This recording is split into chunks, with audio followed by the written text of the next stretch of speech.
In this sense, the bureau represents an important ethical and political resource in liberal democratic regimes because it serves to divorce the administration of public life from private moral absolutisms. It has become, as Larmore 1987 indicates, a condition of freedom because it permits a significant and liberating separation of the public and the private. Without the emergence of the ethical sphere and persona of the bureau and the bureaucrat, the construction of a buffer between civic virtues and personal principles, one of the constitutive principles of modern liberal democracy, will never have become possible. As Michael Walzer, 1984, argues, the liberal art of separation that bureaucracy effects is a source of pluralism, equality, and freedom. Under the aegis of the art of separation, liberty and equality go together. Indeed, they invite a single definition. We can say that a modern, complex, differentiated society enjoys both freedom and equality when success is one institutional setting isn't convertible into success in another. That is, when the separations hold. Businessing, bureaucracy, enterprise, and public management. The ethos of office, with its chief point of honor, the capacity to set aside one's private, political, moral, regional, and other commitments, should not be regarded as obsolete. The question then remains, what effect is a shift to entrepreneurial forms of government likely to have upon this ethos? The very identity of entrepreneurial government is constituted in opposition to bureaucratic culture. Advocates of enterprise tend to represent bureaucracy in language which leaves no room for positive evaluation. However, it is only possible to begin to answer the question posed above by indicating the ways in which the norms and techniques of entrepreneurial governance might pose a threat to the bureaucratic art of separation. According to the philosopher Amélie Rorty, 1988, the liberal art of separation is most often undermined when the concerns of the one particular context of life order are imposed on other different departments of existence. The discourse of enterprise is involved in just such a takeover bid, by seeking to render a variety of discrete ethical domains amenable to one method of government. The defining feature of entrepreneurial government is the generalization of an enterprise form to all forms of conduct, public, private, voluntary, etc. In this way, a certain conception of the person as an entrepreneur, which derives from a properly belongs to a particular sphere of existence, the life order of the market, is imposed upon other departments of life, each of which was given rise to its own conceptions and practices of personhood. This blurs the boundaries between distinct spheres of existence, and, I will suggest, the liberties and equalities predicated upon the art of separation are put into question. As Weber, 1968, argued, the ethos governing the conduct of the bureaucrat, the entrepreneur, and the politician are not identical. In addressing the different kinds of responsibility that these persons have for their actions, Weber insisted upon the irreducibility of different spheres of ethical life and of the consequent necessity of applying different ethical protocols to them. An official who receives a directive he considers wrong can and supposed to object to it. If his superiors insist on its execution, it is his duty and even his honor to carry it out as if it corresponded to his innermost conviction, and to demonstrate in this fashion that his sense of duty stands above his personal preference. This is the ethos of office. A political leader acting in this way will deserve contempt. He will often be compelled to make compromises. That means to sacrifice the less to the more important. To be above parties, in truth, to remain outside the struggle for power, is the official's role, while this struggle for personal power and the resulting political responsibility is the lifeblood of the politician as well as the entrepreneur. My emphasis. By demanding in the name of the market, the customer, or whatever the ethical conduct of the public administrator be judged according to the ethos of the entrepreneur, the discourse of enterprise requires public sector bureaucrats to assume the role of business persons. As Larmor 1987 argues, such confusions of realms can have disastrous consequences in seeking to instill a strong sense of personal ownership for particular policies amongst public administrators. For example, proponents of enterprise, Osborne and Gleber, seem to have completely lost sight of the Bureau's crucial civic and ethical role in separating public administration from personal moral enthusiasms. Such forgetfulness is ascribed within all too many of the public sector reforms currently taking place across liberal democratic societies. In Britain, for example, the introduction of entrepreneurial norms and techniques into the civil service as a result of the Next Steps initiative seems destined to undermine the bureaucratic ethos. Top civil servants, it will appear, are increasingly being encouraged to adopt a can-do style of conduct characterized by decisiveness and an ability to get things done, rather than the more traditional approach which lays greater emphasis on analysis of options and recommendations for action based upon that analysis. RAPA 1987. The obvious danger here is that public servants are now required to develop personal enthusiasms for specific policies and projects, and as a consequence, the bureaucratic liberal pluralist ethos of responsibility is being eroded.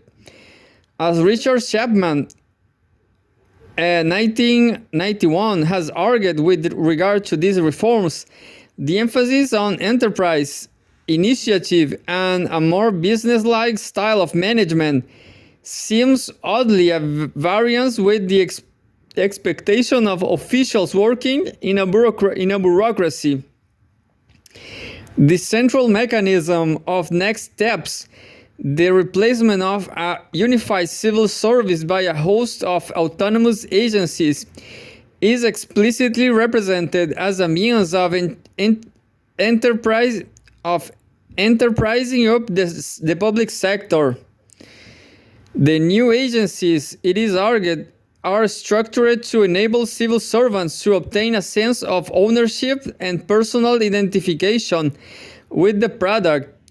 Goldsworthy, 1991, rather than seeking to moderate the perfectly understandable enthusiasms of public officials for particular projects and policies, the agency system seems designated to incite them. Staff are told now are often staff. We are told now often think of themselves as belonging to a particular department of agency, not to a wider civil service. They work in units that, far from displaying a team spirit with a common ethos, compete with each other. Efforts are now made to stimulate feelings of enterprise and initiative in them, and there can be no doubt that this has resulted in a fundamental change from an ethos which contributed to the identity of the civil service. Chapman, 1991. The advocates of these reforms seem unable to imagine that business management and public administration are not identical in every respect. While there is a sense in which the state and the business concern are both rational enterprises, deliberately and explicitly directed towards advancing goals and objectives in an efficient and effective manner, public administration differs from business management primarily because of the constraints imposed by the political environment within which the management processes are conducted. As Neville Johnson, 1983, amongst others, has argued. Undoubtedly, the official in public service is engaged extensively in the use and deployment of resources taken away from the people he or she serves and returned to them as benefits and entitlements legitimated by the system of government. It is clear that in these circumstances, he or she bears a possibility for the efficient use of resources, and to this end must be ready and able to use such methods and managements as will offer the best prospect of optimal performance. But the function of officials cannot be exhaustively defined in terms of achieving results efficiently. There is also a duty to observe the varied limits imposed on action by public bodies and to satisfy the political imperatives of public service.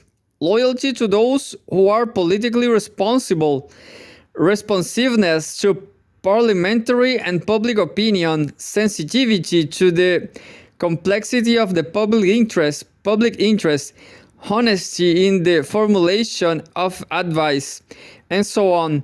It is out of these commitments that a professional ethic was fashioned in the public services. Even if this has weakened in recent years, we cannot afford to dispense with it. This is because a system of representative government does require officials to act as the custodians of the procedural values it embodies. The contemporary concern with efficient management, with performance, and with securing results should not be allowed to obscure this fact.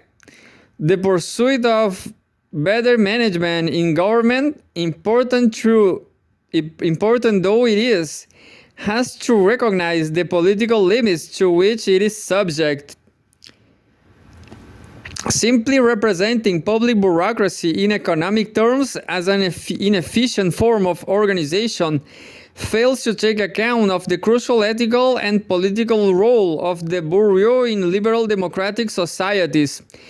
If bureaucracy is to be reduced or abandoned and and an entrepreneurial style of management adopted, then it must be reorganized that while economic efficiency might be improved in the short term, the longer term costs associated with this apparent improvement may well include fairness, probity, complex equality, and other crucial qualitative features of liberal democratic government, as Chapman 1991 argues.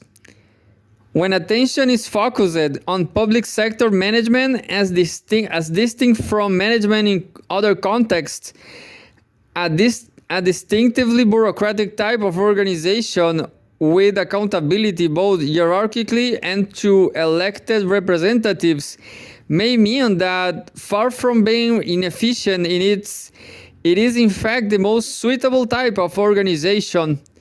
Consequently, regarding bureaucracy as an inefficient type of organization might reflect a superficial understanding of bureaucracy and perhaps a blinkered appreciation of public sector management.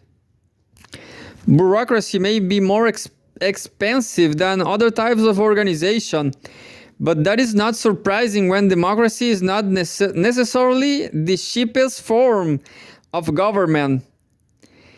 We are in no danger of forgetting the disasters and dangers to which bureaucracies are prone if we remind ourselves every now and again of the threats, including those posed by an unbridled entrepreneurialism against which they offer protection. Concluding remarks. There might well be a compelling case for making certain bureaucracies more responsive to the public they serve. It is also possible that particular entrepreneurial approaches to such a project are not without merit. Certain services currently supplied by state bureaucracies might be better run by civic organizations, enhancing rather than endangering the liberal democratic art of separation. However, these decisions should be made on a case-by-case basis. Admitting the sagacity of such a move in one case does not mean that all services can or should be removed from public bureaucracies and handed over to civic organizations. To harbor the desire that they should is to lose sight of the bureau's crucial political and ethical role in separating public administration from moral absolutism. The public bureaucracy is a key institution of liberal democratic societies. Reforms of this institution, such as reductions in its size and costs, may be welcomed as long as they do not undermine its ethical and political role as outlined above. Similarly, arguing that there are distinct limits to the efficacy of deploying entrepreneurial norms and techniques within the public sector does not amount to saying that such forms of governments are uniformly bad. It simply means that such norms and techniques and the conceptions of personhood they give rise to should not be unilaterally imposed upon other spheres of existence. Suitably regionalized, both bureaucracy and entrepreneurial forms and styles of conduct can be reconciled, if never definitely. Not definitely, because the liberal democratic art of separation never manages to achieve anything like total regionalization. Since the lines of demarcation are ambiguous, they are always liable to be drawn here and there, experimentally and often wrongly. This is the unavoidable risk of liberal democracy. As Lefort, 1988, has argued, has argued the emergence of liberal democratic regimes means the dissolution of the markers of certainty.